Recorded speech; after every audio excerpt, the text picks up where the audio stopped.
Hey guys, welcome to second part of মালদ্বীপ blog. তো এই ব্লগে তোমরা আরও অনেক কিছু দেখতে পারবে, আমরা কিভাবে মালদ্বীপ অবধি গেলাম আর তারপরে আমরা মালদ্বীপে ফার্স্ট ডেটা কিভাবে কাটালাম। আর আগের ব্লগে কিন্তু আমাদের পুরো জার্নিটা কলকাতা থেকে মালদ্বীপ অবধি যে জার্নি সেটা দেখিয়েছিলাম, আর এই ব্লগেও কিন্তু অনেক কিছু থাকবে। তো স্টে টিউনড অ্যান্ড অবশ্যই চ্যানেলটা সাবস্ক্রাইব করে রেখো এরকমই সুন্দর সুন্দর ট্রাভেল ব্লগ, আরও নানান ধরনের ভিডিও দেখার জন্য। তো চলো শুরু করা যাক। তো আমরা এখন লঞ্চের জন্য ওয়েট করছি, লঞ্চ অলরেডি দাঁড়িয়ে আছে। তো এবার আমরা লঞ্চে উঠবো আর যাব একদম মালদ্বীপে। তো আমাদের ফার্স্ট লঞ্চ ছিল এয়ারপোর্ট টু মালে সিটি, দেন মালে টু মাফুসি আইল্যান্ড। লঞ্চ ঘাটে আমরা কিছুক্ষণ দাঁড়িয়েছিলাম, ফটো তুললাম, ভিডিও করলাম, দেন তারপরে লঞ্চে উঠলাম আর কিছুক্ষণের মধ্যে লঞ্চটা ছেড়েও দিল। তো আমি তো ভীষণই এক্সাইটেড ছিলাম, প্রথমবার মালদ্বীপে যাচ্ছি, মানে এটা আমার প্রথমবার বিদেশ যাত্রা, তাও আবার হানিমুনে। তো আমার তো এক্সাইটমেন্ট ডাবল ট্রিপল, মানে কি বলবো, বিশাল এক্সাইটমেন্ট ছিল। ওঠার সাথে সাথে আমি ফটো ভিডিও করা আরম্ভ করে দিয়েছি। আর জলের কালারটা জাস্ট দেখো, মানে কি বলবো, যেটার জন্য মালদ্বীপ এতটাই অ্যাট্রাকটিভ লাগে আমার। মালদ্বীপ হলো একটা মাল্টি কালার ওশান, আর এই জলের জন্য কিন্তু মালদ্বীপ এতটাই ফেমাস, আর এটাই হচ্ছে এখানকার মেন অ্যাট্রাকশন।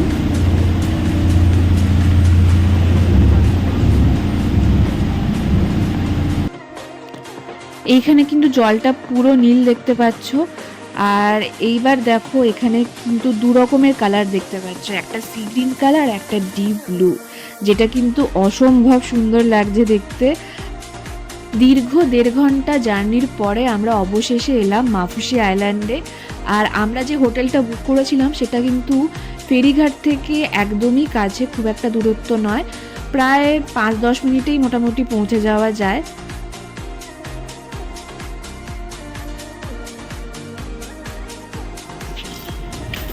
ফাইনালি আমরা মালদ্বীপে এসে গেছি। ও মাই গড, ভাবতেই পারছি না।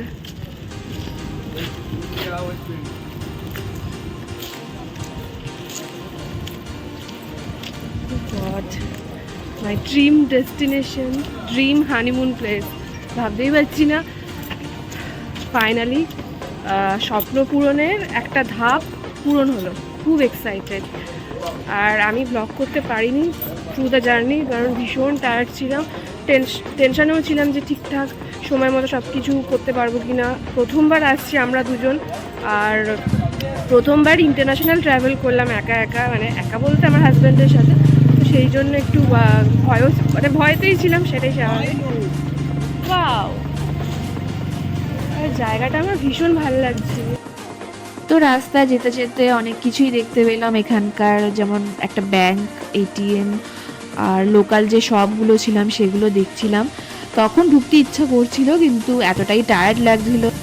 এই দেখো এখানকার লোকাল ছেলেমেয়েরা মাঠে ফুটবল খেলছে, যে দৃশ্যটা দেখতে বেশ ভালো লাগছে। এরপর আমরা হোটেলের সামনে চলেও এসেছি, এই দেখো আমাদের হোটেলটা দেখা যাচ্ছে।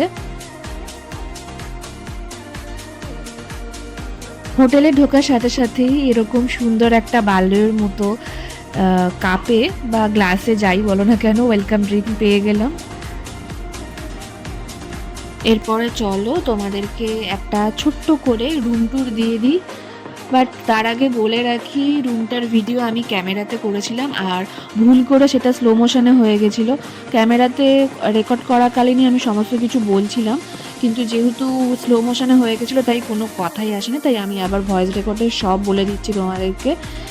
প্রথমেই ঢুকে দেখতে পাচ্ছ এই বিছানাটা, আর এখানে সুন্দর করে টাওয়ালটা সাজানো আছে। আর রুমটা কিন্তু মোটামুটি বড়ই ছিল, আমার তো ঠিকঠাকই লেগেছিল। ফ্লোরটা উডেন, আর দেখো স্টোরেজ স্পেসও বেশ ভালো, ড্রেসিং টেবিল আছে, তার পাশে একটা আলমারির মতো জায়গা আছে, ঠিক আলমারি না, মানে ব্যাগ, জিনিসপত্র, জামা কাপড় রাখা যাবে।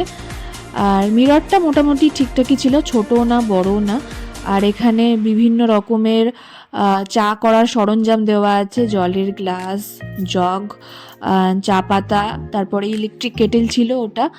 আর এখানে বিভিন্ন জিনিসপত্র রাখার জন্য ভালো জায়গাও আছে, একটা চেয়ারও ছিল।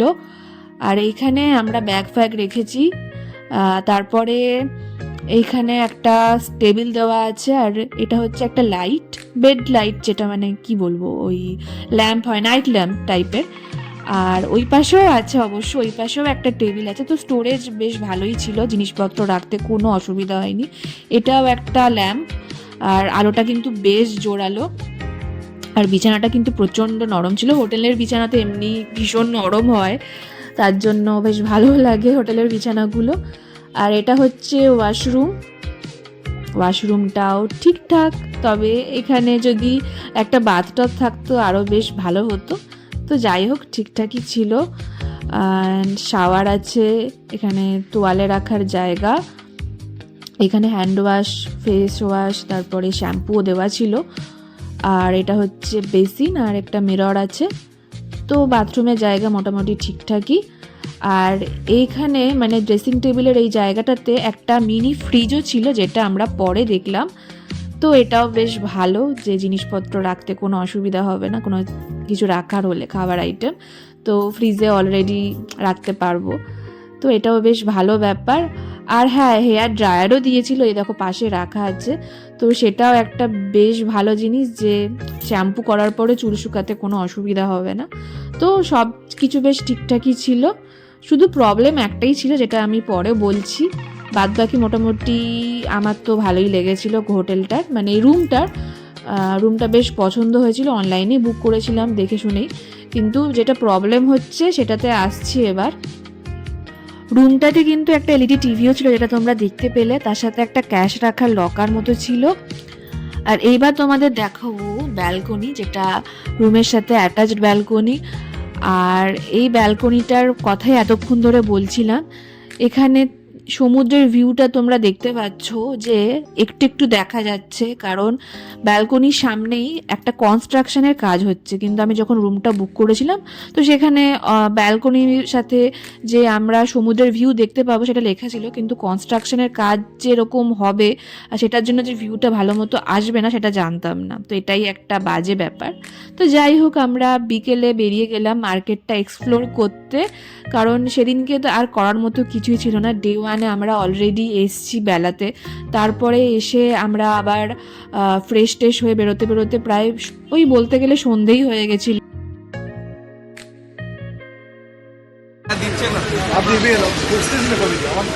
আবার মেঘালয় যাবেন তো, সিজনাল মেঘালয় বৃষ্টির সময় মেঘালয় যাই যে সুন্দর পেয়েছি। আমি সেভেন সিস্টারতে দেখা শেষ, আর ওই যে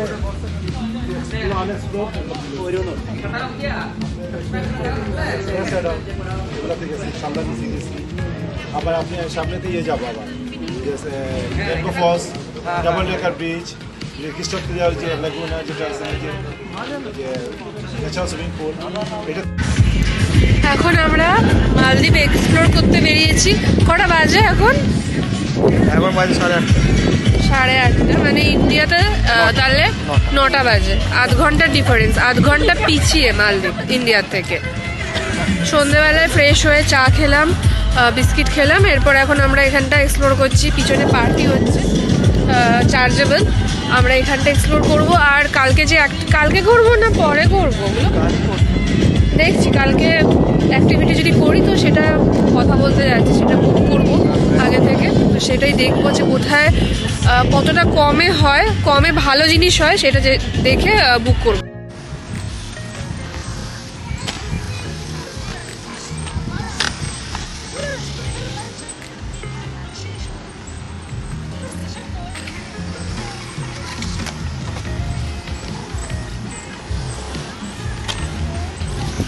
বাস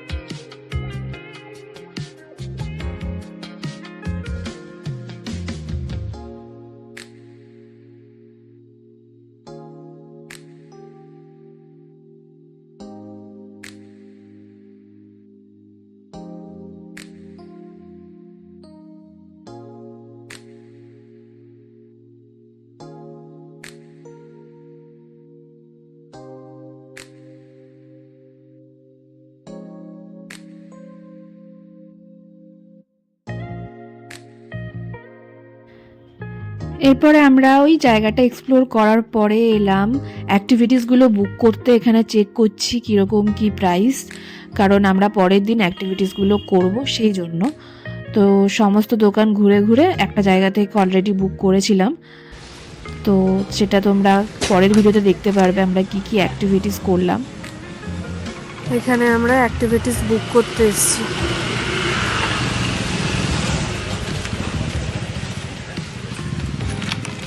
দেখি আরেকবার প্যারাসেলিংটা এটা, হ্যাঁ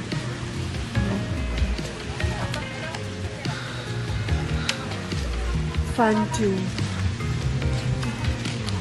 জেট স্কি। কিরকম কি আছে চার্জেস?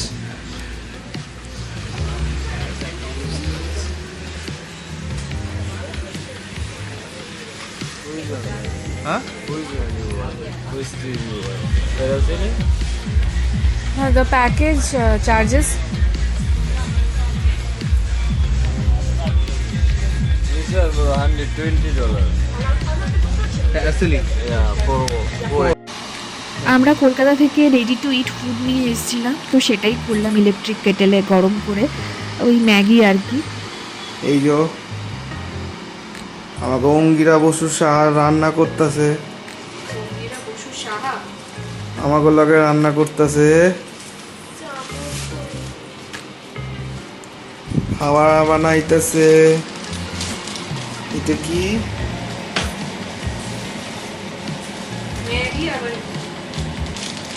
ম্যাগি। চামচ বার করতেছে।